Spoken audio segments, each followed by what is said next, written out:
آج میں آپ کو ایک بڑی خبر سے آگاہ کرنے جا رہا ہوں۔ National cyber crime investigation agency وہی افسران تھے، پرانی شراب تھی، نئی بوتل تھی، 5 افسران کے خلاف کارروائی کی گئی ہے۔ یہ کارروائی کیوں کی گئی ہے؟ ایسے کرمنلز جو کہ سوشل میڈیا پر کارروائیاں کرتے ہیں، لوگوں سے فراڈ کرتے ہیں، وقت شدید پریشانی میں مبتلا ہیں، ان کے خلاف بڑی کارروائی ہونے جا رہی ہے۔ 1.5 کروڑ روپے کی رقم جو ہے وہ بتائی جا رہی ہے کہ وہ ادا کر دی جائے۔ ٹکی بھائی کے خلاف جو ہے وہ قانونی کارروائی کا سلسلہ جاری رہتا ہے۔ پچھلے کچھ دنوں میں یوٹیوبرز کے خلاف، ٹک ٹاکرز کے خلاف کافی زیادہ کارروائیاں عمل میں لائی گئی ہیں۔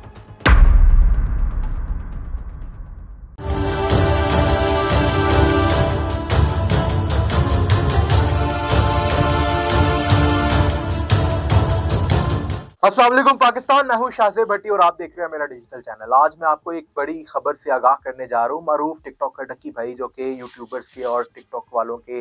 بھائی کہلاتے ہیں، ان کی آپ نے دیکھا ہوگا کہ کچھ دنوں سے وہ کافی زیادہ سرخیوں کے اندر، ہائی لائٹس کے اندر دکھائی دے رہے ہیں، کیونکہ NCCIA کی طرف سے ان کے خلاف کارروائی کی گئی، ان کو ایئرپورٹ سے گرفتار کیا گیا اور ان پہ یہ الزام تھا کہ یہ جو ہے وہ جوئے کی تشہیر سوشل میڈیا پر کرتے ہیں اور ایک بڑا مافیا ان کے پیچھے سرگرم ہے جو کہ جوئے کی تشہیر کرتا ہے اور اس سے 1 کروڑ روپے جو ہے وہ لیتے ہیں۔ اسی وجہ سے جو ہے وہ ان کے خلاف کارروائی کر کے ان کو گرفتار کیا گیا تھا۔ اور اس کیس کے اندر ایک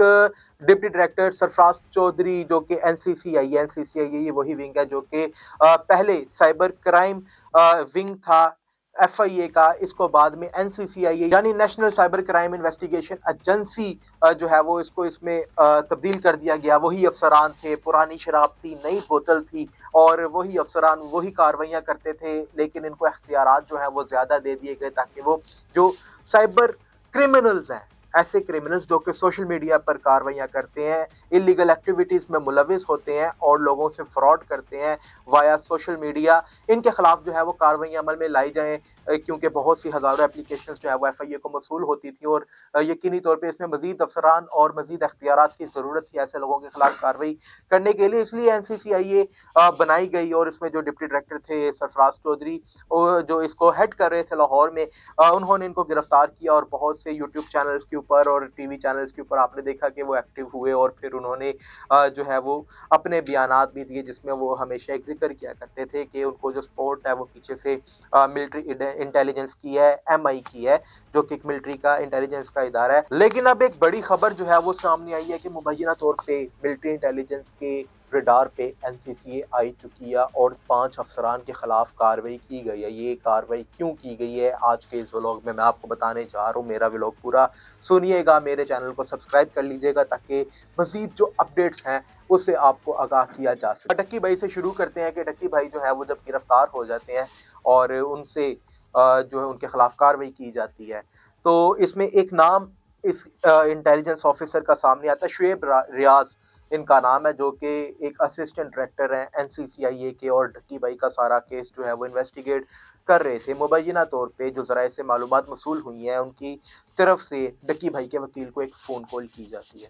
اور ان کو یہ کہا جاتا ہے کہ ٹکی بھائی جو ہیں وہ اس وقت شدید پریشانی میں مبتلا ہیں، ان کے خلاف بڑی کارروائی ہونے جا رہی ہے، کوئی بچنے کا ان کا راستہ نہیں ہے، لہٰذا 1.5 کروڑ روپے کی رقم جو ہے وہ بتائی جا رہی ہے کہ وہ ادا کر دی جائے تو ٹکی بھائی کے لیے جو ہے وہ ایک آسان راستہ جو ہے وہ نکال لیا جائے گا کہ وہ قانونی کارروائیوں سے بچ سکیں۔ لہٰذا جو ٹکی بھائی کے ہوتے ہیں وکیل، وہ ان کی وائف سے اور ان کے جو اہل خانہ ہیں ان سے اس چیز کو ڈسکس کرتے ہیں اور مبینہ طور پہ یہ جو رقم ہوتی ہے وہ ان اسسٹنٹ ڈائریکٹر کے ایک فرنٹ مین ہے ان کو یہ دے دی جاتی ہے تاکہ ٹکی بھائی کے خلاف مزید قانونی کارروائی نہ ہو سکے۔ لیکن اس سب کے باوجود یہ دیکھا جاتا ہے کہ ٹکی بھائی کے خلاف جو ہے وہ قانونی کارروائی کا سلسلہ جاری رہتا ہے اور اس میں کسی قسم کی ریلیکسیشن جو ہے وہ نہیں دی جاتی۔ تو آہستہ آہستہ وقت کے ساتھ ساتھ جو ہے وہ یہ چیزیں منظر عام پر آنا شروع ہو جاتی ہیں۔ شاید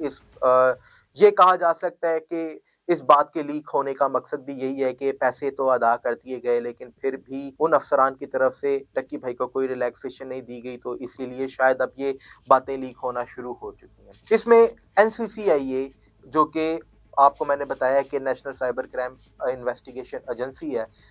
اس کے خلاف جو ہے وہ MI کی کارروائیاں شروع ہو چکی ہیں اور جو ذرائع سے معلومات موصول ہوئی ہیں MI کی جانب سے NCCIA کے 5 افراد کو گرفتار کیا گیا۔ یہ بتایا جا رہا ہے کہ وہ ان کی حراست میں مبینہ طور پہ اور ساتھ ہی جو ہے وہ